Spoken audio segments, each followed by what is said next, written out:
but giveth grace unto the humble. Submit yourselves, therefore, to God. Resist the devil, and he will flee from you. They go along together pretty good. You got to take them together. So, though we can't earn it, though we don't deserve it, he pours it out onto us like a driving rain shower. His grace is abundant and ongoing. And though we may be worldly at times, and though we may get prideful despite all our failures, God gives us more than enough grace to overcome our sin and live a life more pleasing to Him. And that's ultimately what we're here for. He didn't create us to serve any purpose. He could have made rocks do anything He wanted them to. He created us because He wanted to gain pleasure from something that was going to be willing to submit and love and show forth what God put into us. And we've come a long way from where we were, but we've also gone a long way from where we started. So, in all this, like I said, this is very light for James. It wasn't something that you feel like he's beating you up. There's some instruction in there. There's some good, kind of good stuff, some light in this. This all highlights something that we've read in the book of Ephesians. Then that's our works don't earn us grace. It is truly by the goodness of God that grace abounds. We can't earn it. Once again, like I said there in my opening, you can't earn it. There's nothing we can do. But there's stuff we can do to lose it. So that's where we have to draw the line. We have to figure out where that is. And luckily, we got a whole book of instructions on things that will keep us away from it. This is consistent also with the message of the New Testament that shows God's unmerited favor towards humanity despite our countless flaws. Wherefore he saith in that portion of this, so it's a bridge statement. And what James is doing is he's bridging what he's teaching at this point to an Old Testament phrase and teaching so the people sitting in front of him can make that connection. And what it is on Jewish wisdom, literature, and teachings, reflecting his audience is familiar with these texts, this phrase serves as a bridge connecting the teaching of grace with the scriptural authority that follows. He's breaking it down to the point where he's saying, okay, this is going to lead into this, so we got to pay attention. You see, it is mentioned in the Old Testament in Proverbs that God mocks the prideful but shows favor to the humble. Why do you think rock bottom's where a lot of us end up finding God? It's honestly, if you think about it, I can tell you for myself, it wasn't living high on the horse, being where I needed to be and everything else. It was in a low moment that, I happened to go to a barn revival and John made me cry. But, so, from rock bottom, a lot of us come out or end up finding an outstretched hand of Jesus Christ, which is reaching way down to pick us up. And then he dusts us off, and then he basically says, listen here, child, we're going to get you straight. And if you're willing to follow the things Christ are going to teach us, then we're going to get away from where we were. You're not going to be at rock bottom. Yes, there's valleys. Yes, we're going to run into different trials and everything else, but we're going to also run into the things that show us the grace that I'm talking about, that God just openly pours out. And I thank God daily for his grace and his goodness. But one thing I think that we ought to thank him for, which as crazy as this is allowing us to land on the bottom so we can truly appreciate how good he is. If we didn't know how bad it can get, it's hard to compare it to how good that it is. Even standing and sitting here today, there's not a one of us that should complain about anything. We know where we've come from. We know the different things we've dealt with. So pride often shows self-reliance and a lack of acknowledgement of God's sovereignty.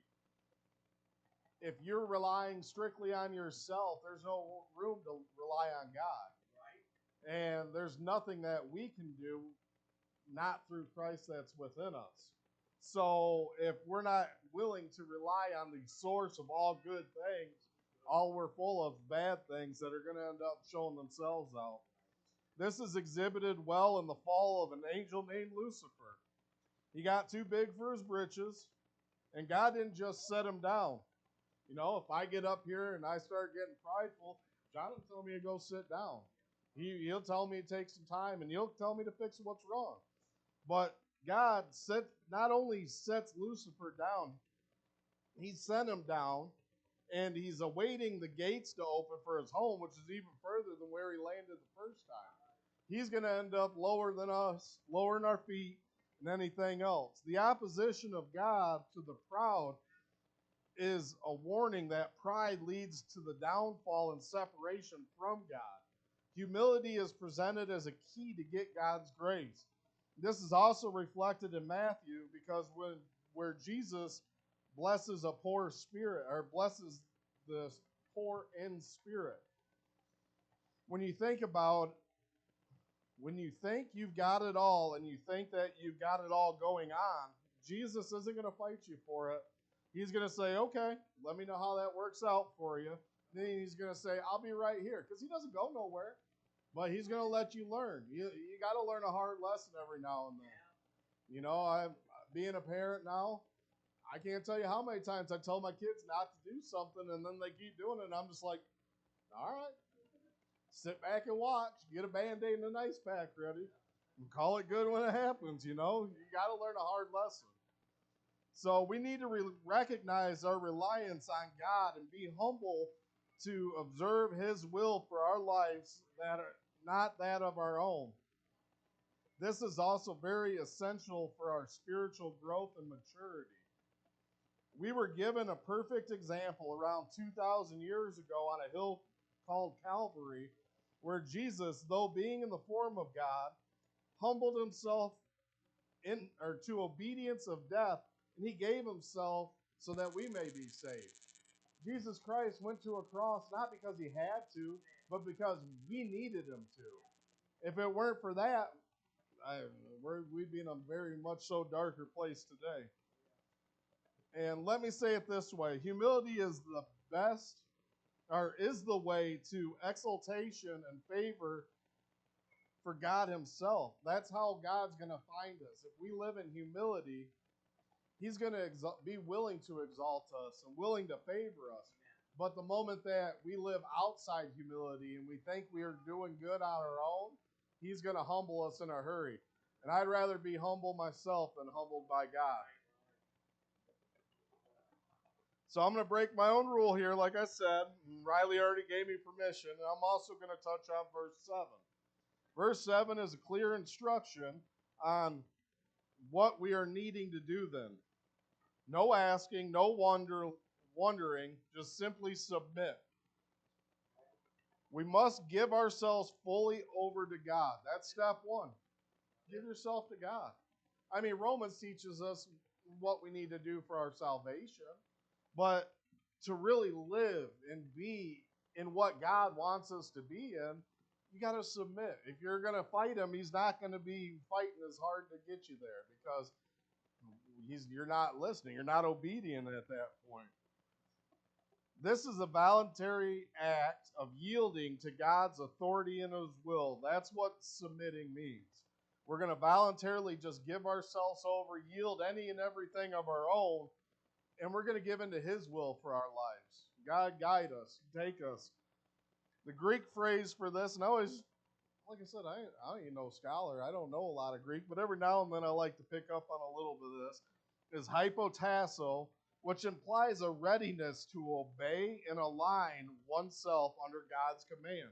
Like Larry being in the military, you have to be willing to follow the command of that lead officer, whoever's put out there ahead of you. Well, in life, God's put out there ahead of us no matter where we stand, and that's who we need to be willing to submit ourselves to and obey. This submission is a response to grace and humility we just discussed. If you're humble and you're expecting God's grace, submission's the way to get to it. He's going to bring it forth to you from that. The act of submission is also foundational in Christian life echoing the call to deny oneself and take up one's cross.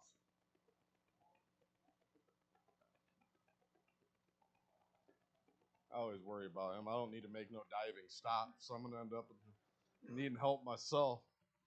This submission is not passive, but it's active. It's a conscious decision to trust and follow God, aligning with the call of being a living sacrifice. The next part sounds easy, but we have Christians, we have leaders, and we have pastors who lose this fight daily.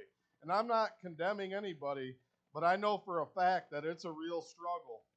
The command is to resist the devil, and it involves standing firm against temptation and deceptions that he presents. The term resist suggests a defensive posture similar to a soldier holding his ground. This resistance is not done in human strength, but through the power of God.